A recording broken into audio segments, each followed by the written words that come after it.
Hey les geeks, eh oui, le tant attendu Comic-Con de San Diego a enfin commencé. On se retrouve aujourd'hui pour le premier récap ciné et série dédié à l'événement. Quels sont les trailers et annonces qu'il ne fallait pas manquer, j'ai tout regroupé pour vous. Il y a du Terminator Dark Fate, du Batman, du Agent of Shield, du SA chapitre 2 et bien plus. On a clairement de quoi s'occuper. Bref, trêve de blabla, on en parle. Tout d'abord, concernant les trailers, on a eu le droit à la version finale de SA chapitre 2 qui envoie clairement du lourd, autant sur l'ambiance que sur la bande son. J'ai de mon côté assez hâte le 18 septembre pour le découvrir dans les salles.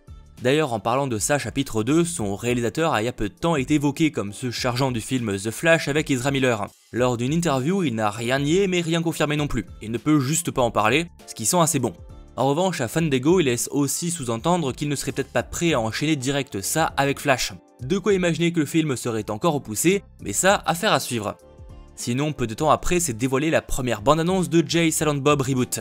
Il s'agit avant tout d'une parodie de Hollywood et on y retrouve d'ailleurs des tas d'acteurs bien connus, comme Ben Affleck qui faisait déjà une apparition dans la première version. La seule question que j'ai maintenant, c'est où ça va sortir en France. Au ciné, en direct tout DVD, ou alors sur un service de streaming. J'espère en tout cas qu'on n'aura pas besoin d'attendre très longtemps.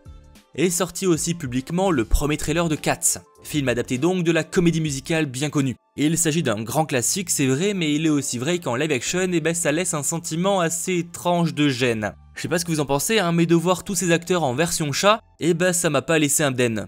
Bon, hormis ce détail, qui est quand même important, le film peut être très bien. Et on peut au moins compter sur son casting de choix, composé de Taylor Swift, James Corden, Jason Derulo, Idris Elba, Jennifer Hudson, Ian McKellen et Rebel Wilson. Ouais, c'est lourd, Sa sortie est prévue le 25 décembre, histoire d'avoir un cadeau sous le sapin.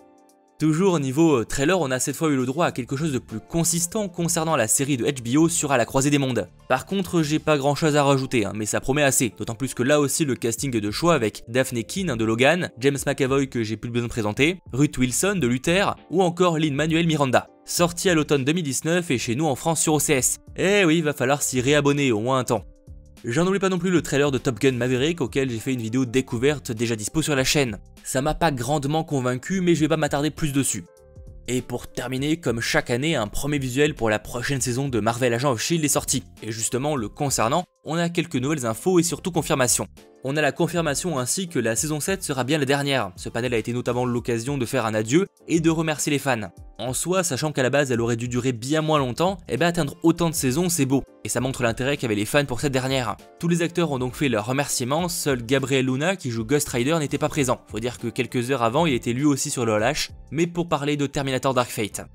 D'ailleurs, transition toute trouvée. La Fox n'aura pas dévoilé un nouveau trailer public pour le prochain Terminator, mais ils auront quand même été généreux en informations. Même si bon, ils ont quand même sorti un footage avec quelques images inédites, mais c'est très limité. En tout cas, lors de panels ou d'interviews, on apprend par exemple que le futur est encore pire qu'avant suite à ce qu'a fait Sarah à la fin du second opus. Gabriel vient de quelque chose qui n'est pas Skynet, mais c'est comme Skynet. Et Mackenzie vient de quelque chose que Kyle Reese et la Résistance ont fait. Et ça, à la limite, c'est intéressant. Autre information, le film sera classé R-rated, ce qui signifie qu'aux États-Unis, pour les mineurs donc âgés de moins de 17 ans, il faudrait être accompagné d'un adulte.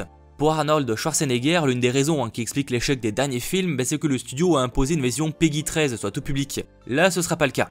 James Cameron a aussi officiellement annoncé qu'Edward Furlong sera de retour en tant que John Connor, ce qui va rassurer nombreux fans qui s'inquiétaient de son absence, ou remplacement. Terminator Dark Fate sort le 23 octobre 2019.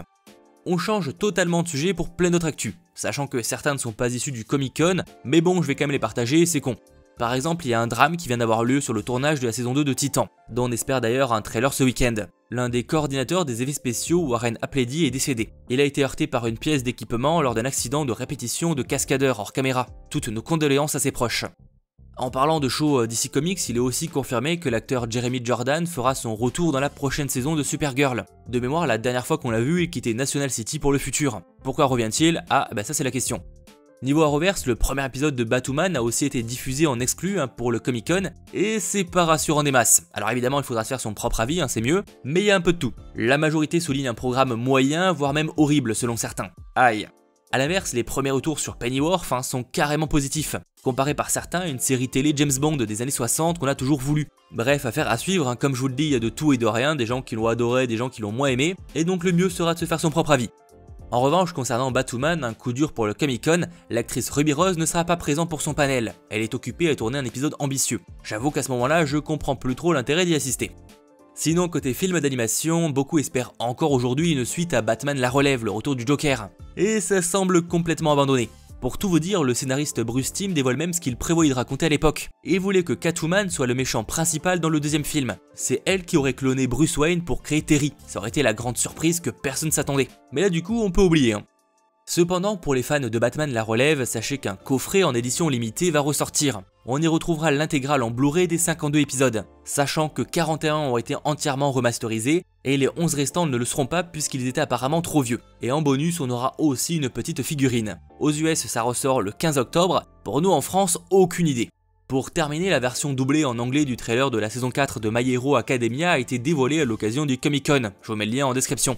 Voilà, c'est donc tout. J'espère que ce premier récap vous aura plu, rassurez-vous, bien plus d'annonces auront lieu dans les prochains jours, et j'ai hâte de les découvrir avec vous. Pouce bleu pour ce début de Comic-Con de San Diego, et pensez à nous rejoindre sur les réseaux sociaux pour savoir quand on va liver, quand un trailer sort, etc.